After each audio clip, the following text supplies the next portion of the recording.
এই যে দর্শক বন্ধুরা দেখুন, এই ছেলেটির নাম পার্থিব রায়, ক্লাস 3-তে পড়ে। এখন কটা বাজে? রাত্রি অ্যাপ্রক্স 2টোর কাছাকাছি, এখনও ঘুমায়নি। এই যে দেখুন, আপনারা দেখুন, এখনও ঘুমায়নি। ওর নাকি সকালবেলা স্কুল আছে, ওর নাকি সকালবেলা টিউশনের স্যার আসবে পড়াতে। দেখুন এখনও ঘুমায়নি, নাটক করছে কিন্তু এগুলো। এই যে নাটক করছে, পুরোপুরি নাটক করছে। যদি আমি ওই দেখুন, ওই যে ঘুমায়নি কিন্তু। এরকম বাচ্চা কি আপনাদের বাড়িতে একটাও আছে?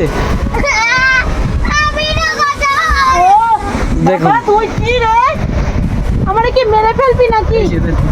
যে আমি ওকে বকা দিলাম, ও উঠে গিয়ে ওর পাশে, ওর মার পাশে গিয়ে শুলো। এরকম বাচ্চা কি আপনাদের বাড়িতে একটাও আছে? আমার একটা বিশাল যদি থেকে থাকে তাহলে কমেন্ট করে জানাও।